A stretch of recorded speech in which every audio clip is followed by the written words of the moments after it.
Assalamualaikum warahmatullahi wabarakatuh. Alhamdulillahi wa kafa. Wassalatu wassalamu ala nabiyil mustafa Muhammad Rasulillah sallallahu alaihi wasallam al-mujtaba wa ala alihi wa sahbihi ahli sidqi wal wafa, amma ba'd. Para pemirsa TV Muhammadiyah yang dimuliakan Allah Subhanahu wa taala, kita bersyukur pada Allah betapa kita merasakan nikmat Allah yang tidak terhingga. Insya Allah kita adalah hamba-hamba Allah yang senantiasa mendapatkan petunjuk dari Allah untuk dapat mensyukuri nikmat Allah yang tidak terhingga ini. Insya Allah semakin banyak nikmat, kita semakin dekat kepada Allah Subhanahu wa taala. Salawat dan salam kita berdoa kepada Allah semoga tercurah kepada panutan kita, suri tauladan kita yang telah menyampaikan risalah Allah Subhanahu wa taala. Dialah Nabi kita, Nabi Muhammad sallallahu alaihi wasallam, juga para keluarga, para sahabat serta pengikut setia beliau yang senantiasa teguh menjalankan sunnah Rasulullah sallallahu alaihi wasallam. Para pemirsa yang dimuliakan Allah, betapa kita menginginkan Allah menginginkan Allah menganugerahkan kepada kita nikmat yang sesungguhnya. Nikmat yang sesungguhnya yang kita pahami adalah kita menjadi hamba Allah. Kita menjadi orang-orang yang senantiasa mereka petunjuk dari Allah untuk dapat mengabdi berjalan di muka bumi ini di atas kebenaran yang Allah telah turunkan melalui lisan Rasulnya. Di dalam surat Al-Fatihah setiap hari kita baca doa kita, munajat kita kepada Allah Subhanahu wa taala. A'udzubillahi minasyaitonirrajim. Ihdinas siratal mustaqim. Tunjukilah kami ke jalan yang lurus. Siratal ladzina an'amta alaihim, yaitu jalan orang-orang yang Kau telah anugerahkan nikmat kepada mereka. Di dalam tafsir yang kita dapati bahwa orang-orang yang dianugerahi ini adalah para syuhada, yang sebelumnya adalah para rasul, para nabi, orang-orang yang soleh. Ghairil maghdubi alaihim waladdallin, bukan jalan orang yang Kau murkai kepada mereka dan juga bukan orang-orang yang sesat. Ayat ini sudah jelas bahwa jalan yang lurus adalah jalan orang-orang yang Allah telah berikan nikmat kepada mereka. Dialah para nabi dan para rasul sebagaimana kita pahami tersebut.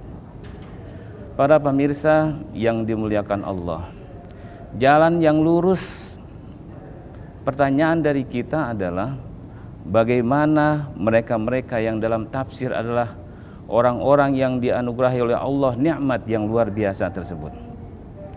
Kita masa ingat, pemirsa yang dimuliakan Allah, firman Allah Subhanahu wa taala dalam surat Ali Imran ayat 51. Firman Allah, innallaha rabbi wa rabbukum fa'buduh hadza siratum mustaqim. Sesungguhnya Allah adalah Rabbku, Tuhanku dan Tuhanmu, maka sembahlah Dia. Hadza siratum mustaqim, ini adalah jalan yang lurus.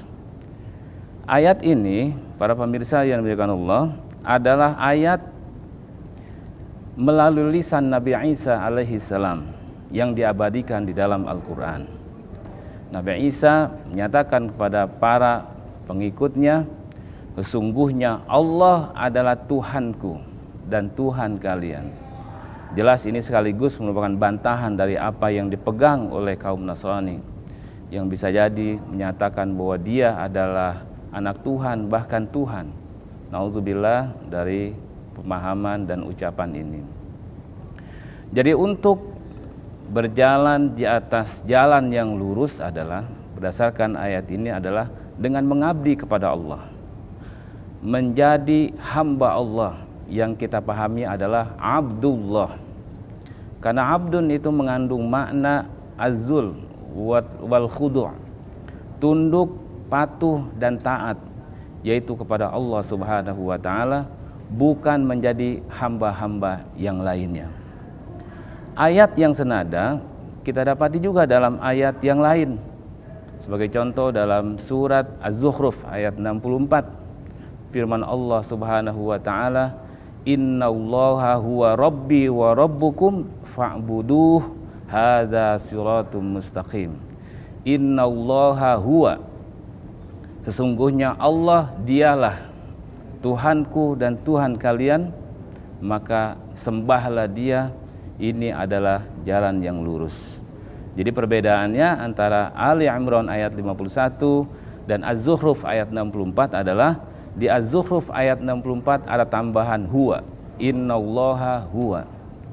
Begitu juga halnya di dalam firman Allah yang lain senada dengan ayat ini, yaitu dalam surat Maryam ayat 36. Firman Allah Subhanahu wa taala, "Wa innallaha rabbi wa rabbukum fa'buduh hadza siratum mustaqim." Dan sungguhnya Allah adalah Rabbku, Tuhanku dan Tuhan kalian, maka sembahlah Dia, ini adalah jalan yang lurus. Para pemirsa yang dimuliakan Allah, betapa kita menginginkan dan upaya kita untuk menjadi hamba Allah. Karena memang menjadi hamba Allah adalah sepaling mulianya manusia.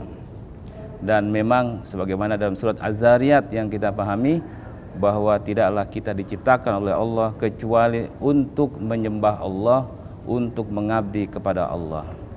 Dan ini pun sudah menjadi ikrar kita, sebagaimana dalam surat Al-Fatihah juga, iyyaka na'budu wa iyyaka nasta'in. Hanya kepadamulah kami menyembah dan hanya kepadamulah kami minta pertolongan. Para pemirsa yang dimuliakan Allah, ikrar kita untuk menyembah hanya kepada Allah dan menafikan sesembahan-sembahan lainnya, itulah sebenarnya makna dari kalimat tauhid yang sering kita lantunkan, yaitu la ilaha illallah. Tidak ada ilah yang hak untuk disembah kecuali Allah. La ma'budah haq illallah. Tidak ada yang hak untuk disembah kecuali Allah. Kalau kita buka kembali kitab tauhid kita yang pernah kita pelajari, bahwa ulama kita menegaskan dalam kalimat tauhid ini yang kita pahami ada rukun dan ada syaratnya. Rukunnya kita paham ada dua. Yang pertama adalah menafikan dan yang kedua adalah mengisbatkan atau menetapkan. Menafikan di sini adalah penafian sesembahan-sembahan selain Allah. Yang kedua adalah menegaskan bahwa yang satu-satunya hak untuk disembah dialah Allah. Jadi tidak bisa hanya menegaskan Allah adalah satu-satunya yang disembah, tetapi di samping itu juga melakukan sesembahan kepada yang lainnya. Itu berarti menegaskan satu rukun meruntuhkan rukun yang lainnya. Jadi al-isbat iya, an-nafi juga iya. Menegaskan iya, penafian juga iya. Menegaskan bahwa Allah hanya satu-satunya yang diibadahi dalam bentuk apapun. Dan sudah menjadi ikrar kita bahwa sholat kita, puasa kita, semuanya ibadah kita, kurban kita, hidup kita, mati kita adalah untuk Allah, karena Allah Subhanahu wa ta'ala. Para pemirsa yang dimuliakan Allah, dan kita sudah paham betul bahwa kalimat tauhid ini adalah kalimat yang mestinya memang tertancap kuat di dalam diri kita, karena ini adalah merupakan satu-satunya jalan bagi kita untuk menuju keselamatan kita di dunia, apalagi kelak di akhirat. Insya Allah doa kita semuanya, upaya kita semua, insya Allah kita adalah orang-orang yang senantiasa istiqomah untuk menegakkan kalimat tauhid di dalam diri kita, di dalam kehidupan kita, yaitu la ilaha illallah. Tidak ada sholat kecuali memang sholat ini adalah merupakan perintah Allah. Tidak ada puasa kecuali puasa yang kita berpuasa adalah karena Allah, dan ibadah-ibadah yang lainnya. Para pemirsa yang dimuliakan Allah, demikianlah yang bisa saya sampaikan dalam kesempatan ini. Mudah-mudahan bermanfaat bagi kita semuanya. Dan akhirnya saya ucapkan wassalamualaikum warahmatullahi wabarakatuh.